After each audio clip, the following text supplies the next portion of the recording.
Allons droit au but. Il est possible que vous portiez bien plus que vous ne le devriez, accumulant des liens, des habitudes et des croyances qui drainent votre énergie et bloquent votre croissance. Vous êtes-vous déjà demandé pourquoi vous persistez à garder tout cela avec vous? Des relations qui vous lient au passé, des habitudes qui corrodent silencieusement votre potentiel et des convictions qui ne vous appartiennent même pas. Mais sachez-le, le plus grand acte de courage est de renoncer à ce qui ne vous sert plus. La philosophie stoïcienne nous enseigne à nous concentrer sur ce que nous pouvons contrôler et à accepter ce que nous ne pouvons pas. C'est là le véritable pouvoir du détachement, une action silencieuse qui n'a pas besoin de validation extérieure. Lorsque nous abandonnons ces poids, nous faisons de la place pour une vie plus authentique. Ce que nous choisissons de laisser derrière nous en dit plus sur qui nous sommes que tout ce que nous continuons à porter. La vie est bien trop courte pour s'attacher aux attentes des autres ou aux choix qui nous retiennent. Aujourd'hui, je vais vous guider à travers les étapes pour lâcher ces fardeaux et redécouvrir votre paix intérieure. Pour illustrer la puissance du renoncement, je souhaite partager une histoire qui symbolise bien ce processus. Imaginez Anne, une cycliste de longue distance, qui décide de participer à une compétition à travers l'un des déserts les plus arides et les plus chauds du monde. Elle se prépare avec tous les objets qu'elle considère essentiels. De l'eau, une trousse de premiers secours, quelques souvenirs d'amis et un journal de voyage où elle note ses rêves et ses défis. Mais dès la première étape, Anne se rend compte que le poids de son sac la ralentit, drainant ses forces. La chaleur intense et le vent cinglant la poussent à réfléchir à ce qui est réellement essentiel pour ce voyage. Arrêtée à l'ombre d'un rocher, épuisée, elle décide de revoir tout ce qu'elle porte. Elle sent un fort attachement à ses souvenirs, mais réalise que ses mémoires pèsent plus qu'elles ne l'aident. D'abord, elle abandonne le journal, puis les souvenirs. Chaque objet laissé derrière elle représente une décision difficile, mais aussi un renouveau de son objectif. Avec un sac allégé et une détermination renouvelée, Anne reprend le chemin avec plus d'agilité et de clarté. À la fin de la traversée, elle comprend le véritable sens du détachement. Laisser le poids superflu pour rester concentré sur ce qui importe vraiment. La leçon de ce voyage est claire. Le poids des choses que nous portons ne se révèle que lorsque nous les lâchons enfin. Maintenant, commençons par le premier élément que vous devez laisser derrière vous pour avancer plus léger et atteindre une vie véritablement libre. Le cycle de l'auto-sabotage. Pensez à cet ami qui tombe toujours amoureux du même type de personne. Même personnalité, même geste et même façon de parler.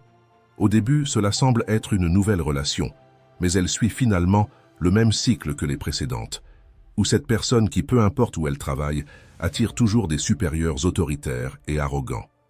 Ces schémas ne sont pas des coïncidences, ce sont des symptômes d'auto-sabotage, façonnés par nos insécurités les plus profondes.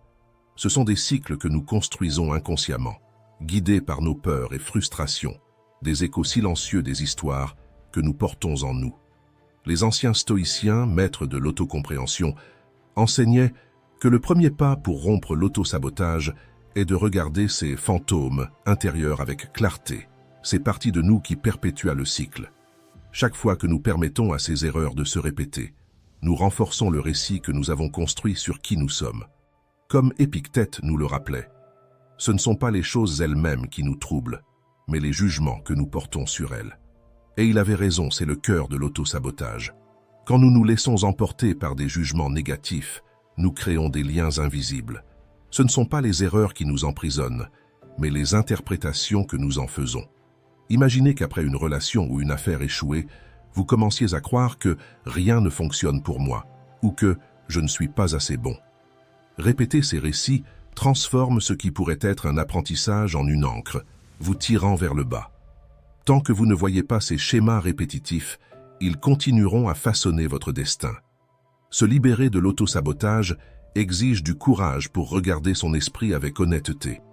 Il ne suffit pas de reconnaître les schémas, il faut les remplacer par quelque chose qui nous pousse en avant. Avez-vous déjà entendu le dicton « trébucher sur la même pierre » ? Bien souvent, le problème n'est pas la pierre, mais le chemin que nous persistons à emprunter. Plutôt que de répéter la même route, nous devons créer un nouveau parcours qui nous libère de ces pièges. La peur de revivre des douleurs et des échecs nous poussent à répéter les mêmes conclusions, procurant un faux sentiment de sécurité. Mais tant que nous resterons prisonniers de ces histoires, nous ne pourrons jamais expérimenter une version plus libre et authentique de nous-mêmes. Celui qui répète les mêmes erreurs est prisonnier de lui-même. Rompre ces cycles exige le courage d'essayer quelque chose de nouveau, même si cela semble incertain ou risqué. Comme le disait Sénèque, ce n'est pas parce que les choses sont difficiles que nous n'osons pas, c'est parce que nous n'osons pas que les choses sont difficiles. Briser les schémas, c'est sortir de sa zone de confort et découvrir que l'inconnu peut nous mener vers des endroits bien meilleurs que ceux que nous connaissons. Et si vous voulez en savoir plus sur l'intelligence émotionnelle et le stoïcisme, laissez votre like, abonnez-vous à la chaîne et activez les notifications pour ne pas manquer la prochaine vidéo. 2. Parler avec émotion. Les mots dits sous le coup de l'émotion peuvent créer des blessures qui, peut-être, ne guériront jamais. S'arrêter et réfléchir avant de parler n'est pas seulement un acte de maîtrise de soi, c'est de la sagesse. Lorsque nous parlons impulsivement, c'est comme lancer une pierre qui ne reviendra jamais. L'explosion momentanée laisse des marques profondes, non seulement chez les autres, mais aussi en nous-mêmes, car nous portons le poids du regret. Les stoïciens nous enseignent qu'en laissant les émotions dominer nos paroles, nous abandonnons notre pouvoir aux circonstances. Sénèque disait que pour préserver la paix intérieure, il nous faut entraîner notre esprit à choisir le silence avant de répondre. Il ne s'agit pas de réprimer les émotions, mais de nous renforcer en prenant le contrôle de la manière dont nous réagissons au monde. Ce que nous disons en quelques secondes peut résonner toute une vie. La plupart du temps, nous réagissons dès que nous sommes confrontés, mais la véritable force de la maîtrise de soi réside dans la conscience qu'il existe un instant entre l'émotion et la réponse. Ce petit intervalle est là où réside notre pouvoir. Dans les moments de tension émotionnelle, faire une pause est un acte de respect envers nous-mêmes. Dans ce silence, nous parvenons à comprendre la profondeur des émotions et à évaluer l'impact de nos paroles avant d'agir. Le silence devient une source de force, apportant clarté et direction. Imaginez-vous face à quelqu'un qui vous provoque ou dans une situation qui suscite colère ou déception. L'impulsion est de répondre avec dureté, mais qu'obtenons-nous réellement en réagissant sans réfléchir? De même, dans des moments d'euphorie, nous faisons des promesses et prenons des engagements qui ne sont peut-être pas alignés avec nos véritables objectifs. En choisissant le silence, nous gagnons du temps et protégeons notre intégrité. La pause stoïque est comme un pont entre l'émotion et la raison, permettant à nos paroles d'exprimer qui nous sommes vraiment et ce que nous recherchons, sans être emportés par la joie ou la colère. La pause avant de parler est notre meilleur bouclier contre les regrets futurs. En abandonnant l'habitude de réagir impulsivement, nous découvrons que la maîtrise de soi est plus qu'une intelligence émotionnelle. C'est un profond respect pour nous-mêmes et pour les autres. Agir avec calme et réflexion nous libère de la prison des émotions du moment et nous permet de vivre avec équilibre et sagesse. Partagez cette vidéo avec quelqu'un qui a besoin d'entendre cela. Après tout, la première étape pour sortir de l'obscurité est d'allumer la lumière. 3. La peur de l'opinion des autres. La peur de l'opinion d'autrui est un fardeau que beaucoup portent sans s'en rendre compte. Elle dicte nos pas et, subtilement, définit qui nous devenons, car, au fil de l'histoire, nous avons appris que appartenir est synonyme de sécurité. Ainsi, nous vivons dans une société qui résiste à ceux qui défient la norme. Être différent devient un acte de courage dans un monde qui veut nous façonner. Ce jugement collectif fonctionne comme une force qui, en essayant de maintenir tout le monde dans la même direction, finit par restreindre l'authenticité de chacun. Platon avertissait déjà. La plus grande punition imposée à ceux qui refusent de se gouverner eux-mêmes est d'être gouvernés par quelqu'un d'inférieur. Ainsi, vivre sous le regard des autres, c'est laisser les peurs et les attentes extérieures contrôler ce qui devrait être notre bien le plus précieux. Cette peur est comme une chaîne invisible, subtile, mais capable de nous emprisonner. Chaque décision prise pour plaire a un coût caché, un concept économique connu sous le nom de coût d'opportunité. Lorsque nous privilégions l'approbation des autres, nous sacrifions quelque chose d'essentiel, la chance de vivre notre vérité, d'explorer nos passions, d'investir dans ce qui nous fait réellement du bien. Être soi-même dans un monde qui cherche constamment à faire de vous quelqu'un d'autre, est le plus grand des accomplissements, disait Ralph Waldo Emerson. Chaque « oui » que nous disons aux autres représente souvent un « non » pour nous-mêmes. À chaque choix fait pour plaire, nous érigeons un mur qui nous éloigne de qui nous sommes vraiment. Et au final, le prix de vivre dans la peur de déplaire est un cumul de regrets, un prix élevé pour quelque chose qui n'a jamais vraiment été à nous. La solution réside dans la mesure de ce coût et le choix de ce qui nous comble véritablement. Investir dans l'authenticité est le plus grand engagement que nous puissions prendre envers nous-mêmes. Laissez votre marque dans les commentaires et écrivez « J'investis en moi ». C'est un petit geste, mais avec un impact profond sur votre chemin vers la liberté d'être qui vous êtes réellement. 4. Nécessité d'avoir toujours raison. La recherche constante d'avoir raison nous emprisonne dans une vision étroite et nous éloigne de ce qui importe vraiment, grandir et comprendre l'autre. Dans une université américaine, un professeur a mené une expérience simple mais révélatrice. Il a remis une image à la classe, la divisant en 2 groupes, et a donné des instructions différentes à chacun. À un groupe, il a dit « Voici le dessin de ma belle-mère ». À l'autre, « Voici le dessin de ma femme ».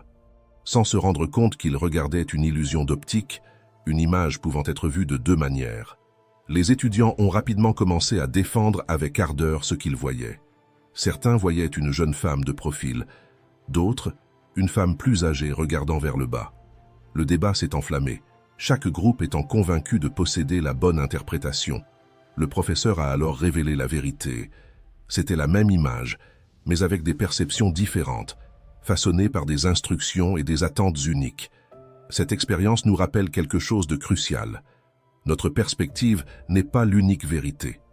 Ce que nous appelons juste ou vrai reflète souvent nos croyances et expériences personnelles, et non une vérité absolue. Renoncer à la nécessité d'avoir toujours raison nous libère de nos propres barrières et nous ouvre au monde de l'autre. Comme l'a dit David Eagleman, neuroscientifique, la réalité que vous construisez dépend des filtres de votre cerveau, qui sont en constante évolution. Lorsque nous acceptons que la vision de l'autre est aussi valable que la nôtre, nous créons un espace de gain mutuel, où l'apprentissage et la croissance deviennent nos véritables objectifs. Souvenez-vous, évoluer, ce n'est pas remporter des discussions, mais élargir notre compréhension du monde. En renonçant à la nécessité d'avoir toujours raison, nous découvrons une liberté plus profonde, la liberté d'apprendre et d'évoluer à chaque instant. 5. La saleté des pensées négatives. Les pensées négatives sont comme la saleté qui s'accumule dans l'esprit. Au début, elles ne sont peut-être que des traces presque imperceptibles, mais ignorées, elles deviennent une croûte qui contamine notre vision et étouffe la paix. Un esprit pollué ne peut pas voir sa propre valeur.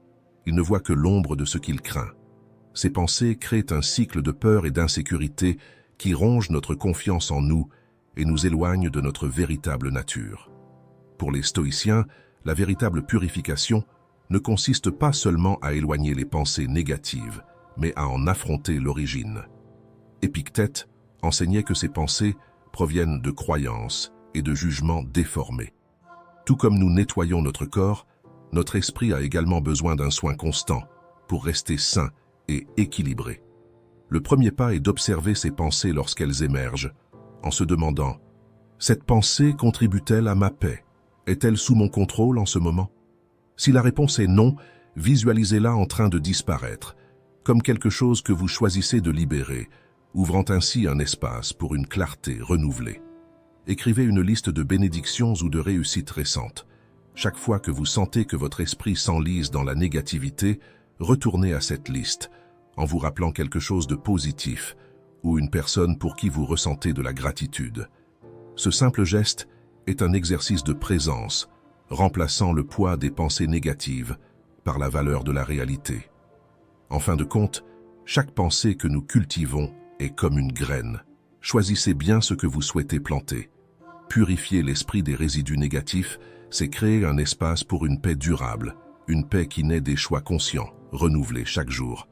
Chaque pensée est une brique dans la construction de votre paix ou de votre prison. Ce que vous pensez, vous le devenez. Que ce principe vous guide et que vous gardiez la maison de l'esprit en ordre, avec clarté et sérénité toujours.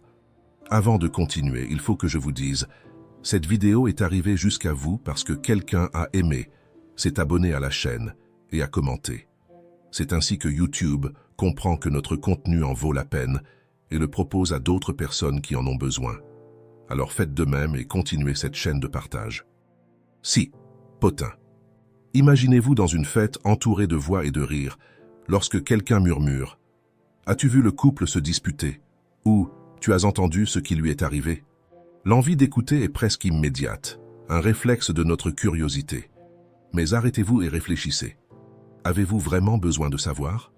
Le potin est comme un feu qui, au début, semble inoffensif. Un murmure ici, un autre là. Mais bientôt, il se propage, transformant les relations en cendres. Les personnes sages reconnaissent que le potin est un poison, une distraction qui détruit. Le potin détruit en silence, tandis que la vérité fleurit dans le silence. Il capture notre attention, mais qu'offre-t-il en échange? Des fragments d'histoire déformés et un sentiment passager d'importance. Mais qu'est-ce qui nous attire tant vers lui? Les recherches montrent que parler de la vie des autres occupe une grande partie de nos conversations quotidiennes, comme si c'était naturel. Dans le passé, cela nous aidait peut-être à survivre en communauté, mais aujourd'hui, cette habitude tend à créer plus de déconnexion que d'union. Avant de partager un quelconque détail sur quelqu'un, demandez-vous « Est-ce que je serais en paix si on disait cela de moi ?» Ce simple questionnement est une ligne qui divise la curiosité du respect. La tentation de savoir ce qui ne nous concerne pas est comme une image gênante. Nous savons que nous ne devrions pas regarder, mais l'attraction est intense. La solution réside dans le redirectionnement de cette énergie. Au lieu d'histoire sur les autres, apportez une idée, un savoir qui inspire. Socrate disait « La meilleure façon de gagner une bonne réputation est d'être ce que vous souhaitez paraître. » Éviter le potin, c'est plus que résister à une impulsion. C'est un choix conscient de vivre avec authenticité et but. Essayez un petit défi. Pendant une semaine, évitez de parler de la vie des autres. Cet acte transforme le type de conversation que vous cultivez. Lorsque quelqu'un commence à potiner, proposez un autre sujet, quelque chose de positif, quelque chose qui apporte de la valeur. Respirez profondément avant de commenter sur quelqu'un.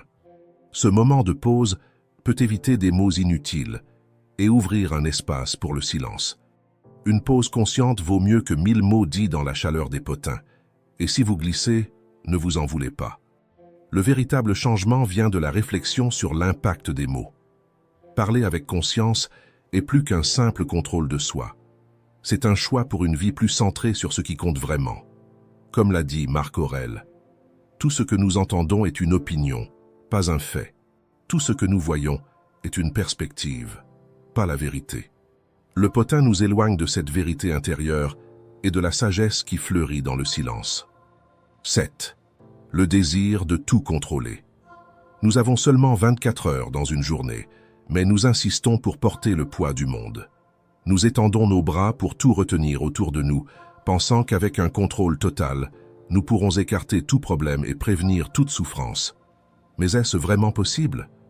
La véritable liberté réside dans l'acceptation de ce que nous ne pouvons pas changer, disait Viktor Frankl, psychiatre et survivant de l'Holocauste. Cet élan de contrôle nous aveugle face à une vérité fondamentale. La vie ne sera jamais complètement entre nos mains. Le désir de tout contrôler est une source constante d'angoisse. La vie suit son propre cours, indifférente à nos efforts. Plus nous essayons de la dominer, plus nous perdons notre sérénité. Et ironiquement, notre force ne réside pas dans le contrôle, mais dans la façon dont nous choisissons de réagir. Le véritable contrôle n'est pas dans les mains, mais dans l'esprit et dans le cœur.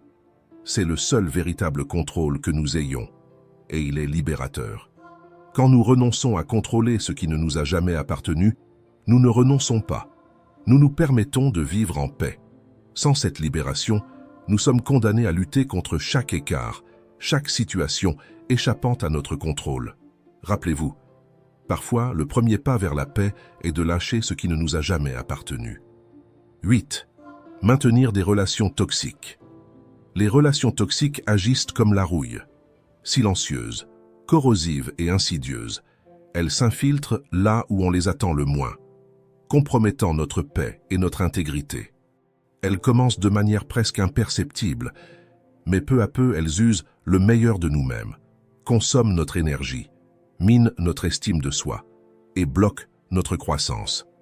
Le stoïcisme nous enseigne à cultiver uniquement ce qui renforce nos vertus, tout comme nous protégeons le métal de la rouille. Être proche de personnes qui drainent notre énergie et défient notre intégrité affecte directement notre potentiel d'évolution. Comme Marc Aurèle le disait, l'âme se teinte de la couleur de ses pensées. De la même manière, le type de personnes avec lesquelles nous vivons teint notre vision du monde, influence notre force et, en fin de compte, impacte notre bien-être. Choisir avec qui nous partageons notre vie, c'est en pratique choisir ce que nous laissons entrer dans notre cœur. Le stoïcisme, toutefois, n'exige pas que nous coupions tous ceux qui nous défient. La sagesse stoïque réside dans l'évaluation de l'impact de chaque présence dans notre vie et dans la décision de comment y réagir.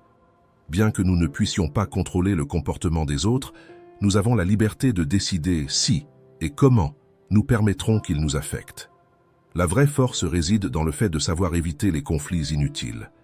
La personne sage reconnaît quand quelque chose ne peut être réparé et choisit le silence, la paix et, si nécessaire, l'éloignement. S'éloigner de ceux qui minent notre équilibre n'est pas de la froideur, c'est du respect pour soi-même. Ce n'est pas du mépris, c'est l'amour-propre en action. Quand nous nous éloignons de ces influences, nous faisons de la place pour des relations authentiques, basées sur le respect et la croissance mutuelle. Ce n'est pas de l'égoïsme, c'est de l'intégrité. C'est un engagement envers une vie qui mérite d'être vécue. Tout comme la loi de l'offre et de la demande enseigne que ce qui est rare se valorise. En réservant notre énergie à ceux qui la méritent, nous renforçons notre propre valeur. Et en nous valorisant, nous attirons naturellement ceux qui reconnaissent et respectent le privilège d'être à nos côtés. 9. Nourrir des attentes irréalistes. Les attentes irréalistes sont comme des mirages dans le désert, des promesses illusoires qui nous attirent, mais s'évanouissent à mesure que nous nous en approchons. En créant des scénarios parfaits, nous oublions que la vie est faite d'imprévus et que bien des choses que nous désirons sont hors de notre contrôle. Épictète, maître de la philosophie stoïcienne, nous rappelle « Ajuster ses attentes n'est pas renoncer, c'est se libérer de la frustration et embrasser la paix. Attendre que le monde suive notre script est un chemin certain vers la déception. Combien de fois attendons-nous que les autres correspondent exactement à ce que nous souhaitons? Qu'un ami ne faiblisse jamais, qu'un partenaire comprenne toujours, que chacun voit les choses comme nous. Ces attentes, presque toujours, finissent par nous frustrer. Quand notre paix dépend des actions des autres, nous oublions que chaque personne a ses propres limitations et perspectives, uniques et incontrôlables. De même, combien de fois idéalisons-nous le succès comme un parcours linéaire? La réalité pourtant est pleine de détours et d'obstacles, et essayer de contrôler chaque étape peut être épuisant. Accepter que l'imprévisible fasse partie du chemin n'est pas du pessimisme, c'est de la sagesse. Imaginez un champ que vous cultivez avec soin. Vous préparez le sol, vous arrosez, vous protégez des nuisibles. Vous faites tout ce qui est en votre pouvoir, mais le soleil et la pluie ne dépendent pas de vous. Accepter ce qui est à notre portée et lâcher prise sur ce qui ne l'est pas est un acte de paix. Les attentes rigides n'apportent aucune garantie. Elles ne font qu'amener l'angoisse de ce qui n'a pas été comme cela aurait dû être. En ajustant nos attentes, nous gagnons en flexibilité émotionnelle et nous nous libérons de la prison du « devrait ». Marc Aurèle nous enseigne « Ne gaspille pas d'énergie à te plaindre que le monde n'est pas comme il devrait être. Améliore ce que tu peux en toi-même. » La force réside dans l'adaptation et dans l'avancement, non dans le fait de forcer le monde à nous satisfaire. La véritable force réside dans notre capacité à être résilient et adaptable, et non à essayer de façonner le monde selon nos idéaux. En abandonnant les attentes irréalistes, nous embrassons la légèreté de celui qui accepte et apprend de ce que la vie apporte. La paix ne se trouve pas dans le contrôle, mais dans la certitude que nous pouvons faire face à l'inattendu. Libérez-vous de cette habitude et laissez votre dévouement au présent révéler avec le temps le véritable progrès dans votre vie. 10. Distraction sans limite dans le digital. Nous vivons noyés dans un océan numérique, entourés de réseaux sociaux, de notifications incessantes, de vidéos et de séries. un torrent de contenu qui devrait enrichir nos vies, mais qui nous vole fréquemment l'attention et nous laisse épuisés. Ce qui semblait être une source de connexion et d'apprentissage est devenu une source de bruit qui dévore notre temps et notre paix. La question essentielle est, contrôlons-nous le digital, ou est-ce lui qui nous contrôle? Il ne s'agit pas seulement de la présence de la technologie, mais de la manière dont elle façonne notre quotidien de façon subtile et envahissante. Chaque touche impulsive sur l'écran, chaque défilement sans fin nous transforme en simples spectateurs de nos propres journées. Nous réagissons constamment à ce que l'écran nous offre, au lieu de diriger notre attention vers ce qui compte réellement. Les anciens stoïciens, en quête de simplicité et de modération, comprenaient que la véritable liberté réside dans le choix conscient de ce qui occupera notre esprit et notre temps. Pour eux, réduire les excès apportait clarté et paix. Aujourd'hui, nos distractions peuvent avoir changé, mais le principe reste le même. Sans discipline, l'esprit se fragmente. Ce que nous aimons et valorisons se dissout dans le bruit incessant. Comme l'a observé Schopenhauer, la santé n'est pas tout, mais sans elle, tout le reste n'est rien. De la même manière, sans paix et clarté mentale, nous perdons l'accès à ce qui compte vraiment. Lorsque nous sommes submergés par les distractions numériques, nous perdons l'essentiel, ce qui nous relie à qui nous sommes réellement. Chaque fois que nous choisissons de nous déconnecter ou d'ignorer une notification, nous ne faisons pas qu'économiser du temps. Nous construisons également une forteresse de protection autour de notre paix intérieure. La modération digitale est un acte de courage et de soin de soi, une défense consciente de notre esprit et de notre âme. Lorsque nous créons intentionnellement des moments de quiétude et de présence, le digital cesse d'être un voleur d'énergie et se transforme en un allié. Retrouver le focus n'est pas seulement un geste de productivité, c'est un acte d'amour de soi et de revendication de qui nous sommes. Notre attention est limitée et précieuse, et la diriger vers l'essentiel est le premier pas pour reconquérir notre vie. 11. Mensonge. Avez-vous remarqué comment certaines personnes disent une chose, mais vivent d'une autre manière? Cette contradiction ne passe pas inaperçue, ni pour les autres, ni pour elles-mêmes. Même lorsque nous ne la voyons pas, l'absence de vérité pèse, comme un fardeau silencieux que nous portons sans nous en rendre compte. Chaque mensonge que nous racontons est une ombre qui s'infiltre dans notre essence, obscurcissant qui nous sommes réellement. Enlever ces mensonges, c'est comme libérer la lumière de notre propre identité, permettant à celle-ci de briller sans obstacle.